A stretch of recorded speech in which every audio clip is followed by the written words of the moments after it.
Здраво! Јас сум Раман Рушенов, ученик во програмот Мали и возрасни генијалци.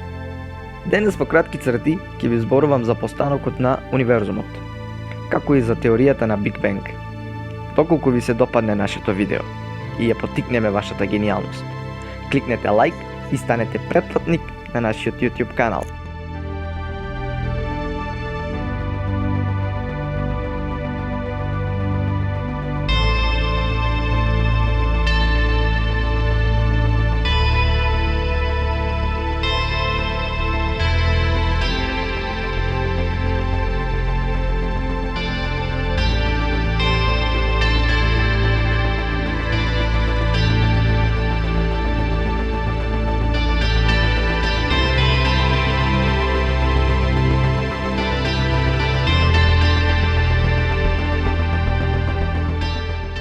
Универзумот е се.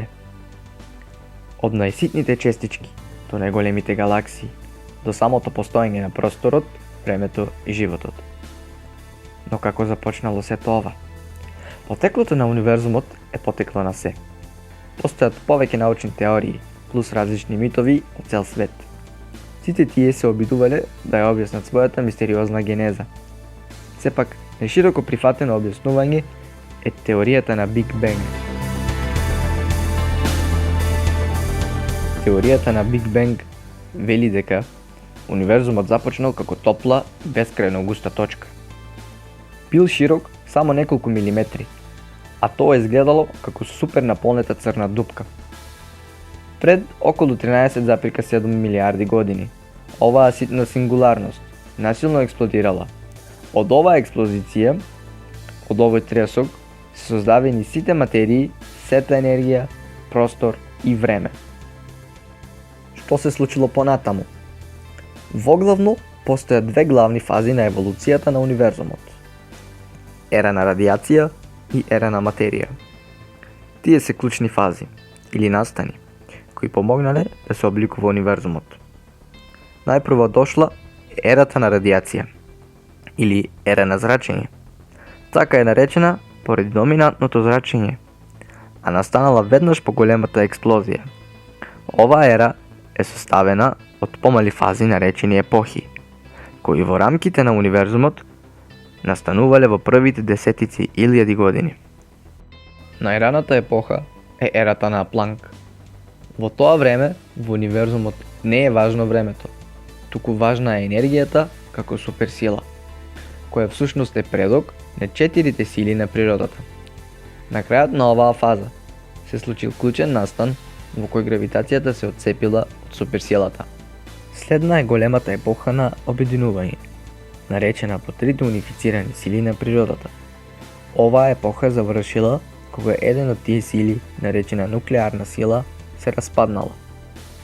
Потоа започнала инфлацијската епоха и тогаш универзумот почнал брзо да се шири. Ви интересира како тоа се случувало? Добро. Затворете очи и замислете сцена во која универзумот моментално се зголемува од големина на атом до големина на портокал. И замислете како во овој момент универзумот бил разглобен во електрони, кваркови и други честички. Четврто, дошла електрослојната епоха, па епохата на кваркот, во која сите состојки на универзумот биле присутни. Сепак, универзумот се уште бил премногу топол и густ за да се формираат субатомски честички. Дури во адронската епоха, Вселената почнала да се лади и дури тогаш кварките можеле да се поврзат и формираат протони и неутрони. Во последните две фази на зрачењето, протоните и неутроните биле подложени на значителни промени. Почнале да се спојуваат и создавале јадра. И така го создале првиот хемиски елемент во универзумот – хелиум. Универзумот се стекнал со нова способност – моги да формира елементи, градежните блокови на материјата. Следните милиарди години ги одликуваат три епохи. Првата беше атомска епоха. Во оваа фаза, електроните за прв пат можеле да се закачат на јадрата, а тоа се случило поради снижување на температурата на универзумот. Доволно за да го овозможи овој процес. Овој процес е наречен рекомбинација и помагал да се создаде вториот елемент на универзумот – водород. Овој водород, заедно со атомите на хелиумот, претворил универзумот со атомски облаци, а облаците како мали џебови на гас. Имале доволно гравитација за да предизвикаат собир на атоми. Овие кластери на атоми, формирани за време на галактичката епоха, станале расадници на галаксии. Така почнале да се создаваат звездите вгнездени во тие галаксии. И така се случила новата и сегашна фаза на развојот на универзумот, фаза на звездана епоха. Формирањето на звездите предизвикал огромен ефект и помогнал универзумот да се обликува како што денес го знаеме. Топлината во звездите предизвика конверзија на хелиум и водород во скоро сите останати елементи во универзумот.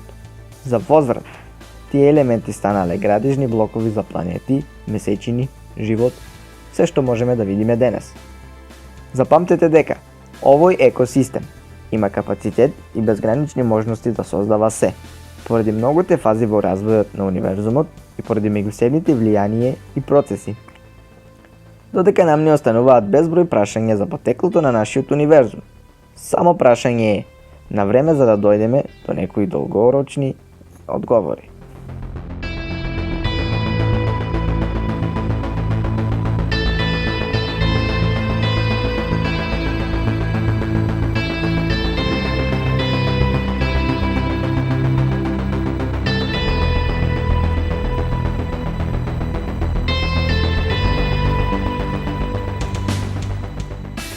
Јас сум Раман Рушенов, ученик во програмот Мали и возрасни генијалци.